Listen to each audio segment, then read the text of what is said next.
What's going on, guys? Welcome back to the channel. I hope everybody's doing well today. Thank you so much for joining me. Today, we will be reacting to some more of these wonderful Heritage Minute videos. So let's jump right to it, man. Starting off at number 1, we got Jackie Shane. As a pioneering trans soul singer. Okay, so Jackie is transgender. Okay.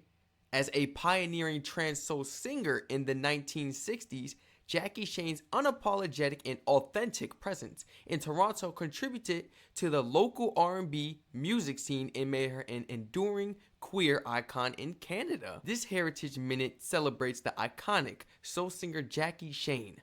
Jackie Shane was a Toronto-based soul singer from Nashville performing on the Yonge Street Strip in the 1960s. She left her mark with her hit Any Other Way as a local favorite throughout the decade and as an originator of the R&B music scene known as the Toronto Sound. I've actually heard of that, okay. As a black transgender performer, she faced many adversities, but found her calling on stage where she felt more free to share her true self. Her unapologetic and authentic presence made her an enduring queer icon in Toronto and beyond. Man, let's go ahead and check this video out. I am so interested to learn more about Jackie Shane. You know, a lot of people face these type of issues in this world, even in today's time, man, and it's never gonna stop. We're always gonna have people out there judging people for who they are or who they want to be, and you can't. You know, keep your opinion to yourself. I don't care what you are or what you represent or this or that. As long as it doesn't affect me or you try to push it on me, we are completely fine. I have upright most respect for you.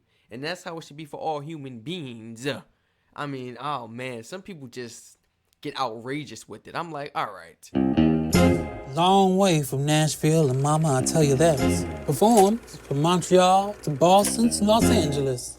But Toronto, that's my chosen home. Sure, when I'm walking down Yonge Street, I see some funny people who have the nerve to point the finger at me.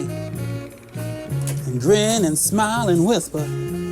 My song was number 2 on local radio. Sold 10,000 in Toronto alone. Turned down Ed Sullivan because they asked me to remove my makeup. Wouldn't do American Bandstand because of their segregation policies. I was just being me. Never tried to explain myself to anyone. And besides, none of that don't worry, Jackie, because I know I look good. Got a new way of loving, baby. Thought I want to teach it to you. Jackie Shane was a pioneer transgender soul singer, a central figure in the Toronto R&B scene. She helped shape what we know as the Toronto Sound. And you know what? And a lot of people liked her despite what she believed in. Like, I honestly don't know why it's really an issue to some people. I'm like, man, you need to grow up. Get a life. Go get a hobby or something. Oh my goodness. And it's the fact that, you know, she was unapologetic, authentic with it. She didn't care what people thought about her or said about her. She didn't care what they wanted. You heard her. She kept the makeup on.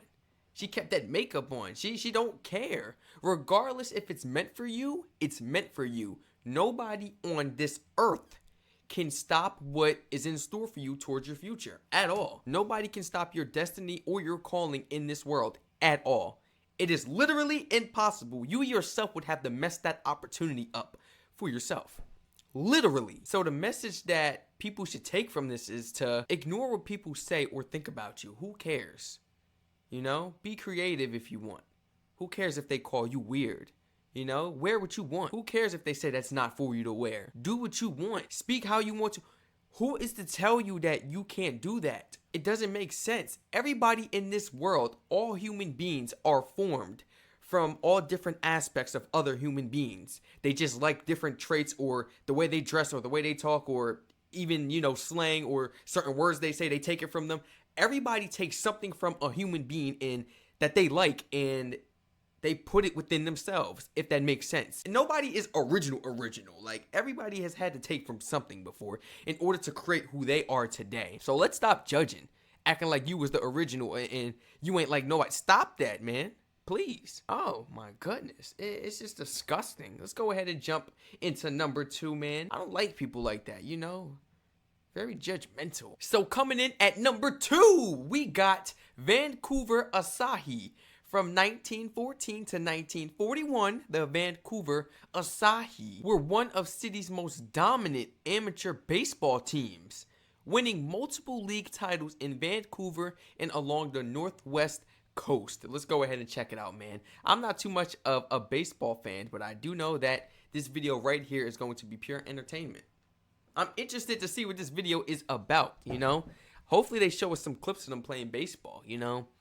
I've tried to watch it a few times on live TV. I've been to multiple baseball games in person because my grandfather used to get the Mets tickets and the Yankees tickets. And that's the only time we would go in the summertime and go watch them play. So, you know, it's a wonderful experience being out there with the crowd and, you know, experiencing what it's like to be at a live game. It is cool. I can admit that, no matter what sport it is. But am I a baseball guy? No. And it's mainly because I played it as a little kid. I just wasn't good at it. We were born in Canada. Okay. We spoke English. On the streets, we weren't welcome. But on the field, we were the Asahi, Vancouver's champions. Everyone cheered for us. Our people had a voice. Then Canada declared war on Japan.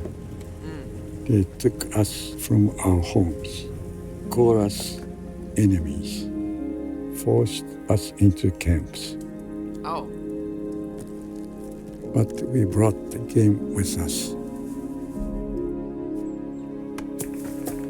Baseball helped get us through the internment.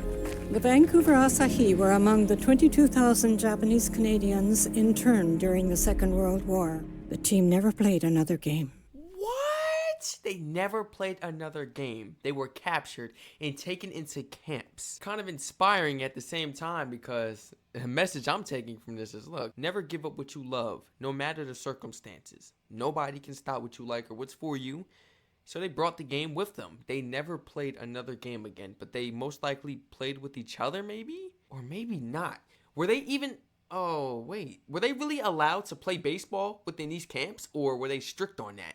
Did they kind of just bring their jerseys and like baseballs and gloves with them? And, you know, that was kind of their way of bringing the game with them? Because those things have sentimental value, you know? If you can't play the game itself, you have those things from the game, your jerseys, you know, you got that smell from your last game, man. You got that dirt on your ball from the last game. You have the dirt on your glove from the last game. It still smells like sweat on the inside from the last game. It's going to give a lot of nostalgia to these players, and that's really sad, taking people away like that, throwing them in the camps. Yeah, I'm really curious to know, like, how strict were they really? I know this is a video. I just want to know if this video is accurate to what these people faced. Were they actually still able to play baseball? I mean, they was on a good run, undefeated. That's just really unfair, man. So coming in at number 3, last but not least, we have so many more of these Heritage Minute videos to check out. My goodness, we're going to be busy for a while, guys. But we've been catching up on them, man. We've been running through them. And I'm loving it. Let's go ahead and jump right into this, man. Richard Pierpoint. At 68, a formerly enslaved black loyalist enlists men for the Colored Corps, an instrumental company in the War of 1812. Let me read that one more time. At 68, a formerly enslaved black loyalist enlists men for the Colored Corps, enlist, so basically like recruit, an instrumental company in the War of 1812. Okay. All right, man. Let's go ahead and jump into this and learn some more about what Richard Pierpoint did and what effects did he have on Canadian history. When he was only 16, Richard Pierpoint was the... I hate seeing things like this, man. I'm sorry. I just hate seeing things like this, man. I'm so sorry to pause. I wasn't expecting... When he was only 16, Richard Pierpoint was enslaved in Senegal and taken to America. All us men have sworn on this petition to fight. You're an old man. The British Army has militias and trained soldiers. I fought with the British during the American Revolution. Take your land and farm it. Leave the Americans to us. With respect, sir. I was born a free man, and I intend to die one. Your officers fight for land and money. I fight for my freedom. Richard Pierpoint was one of thousands of black loyalists who won their freedom in the American Revolution. 30 years later, at the age of 68, he petitioned for an all-black unit that would defend Upper Canada during the War of 1812. Yeah, it was bigger. It was bigger than just the land and the money, you know? All the other soldiers fight for that land and that money, you know? Hoorah! Letting their ego get ahead of themselves, man. We have to win this war. Look, forget all that money and land and all the benefits after this war, this and that. This man he wants to fight for his freedom. This is what he lives for, fighting for his freedom. Because who gonna take it from him? You can't let your guard down either, man. And I find it heroic because, you know, he's out there fighting for the ones that aren't in the military fighting. You know, the other black people that weren't able to actually join the military or weren't actually recruited to join the military or just simply cannot get into the military because of family issues or health problems, mentally or physically. So for him to just be like, you know, I don't care about the money. I don't care about the land. This is what they're doing it for. I'm doing it for the freedom, though. He's putting on. He's putting on for his people. He's putting on for everybody. Everybody. Everybody, man. But the reason why I mainly said black people, or should I say colored people? Ain't nothing wrong with saying black people, right? There's nothing wrong with saying black people. I'm black. Well, technically, I'm not black. This is black.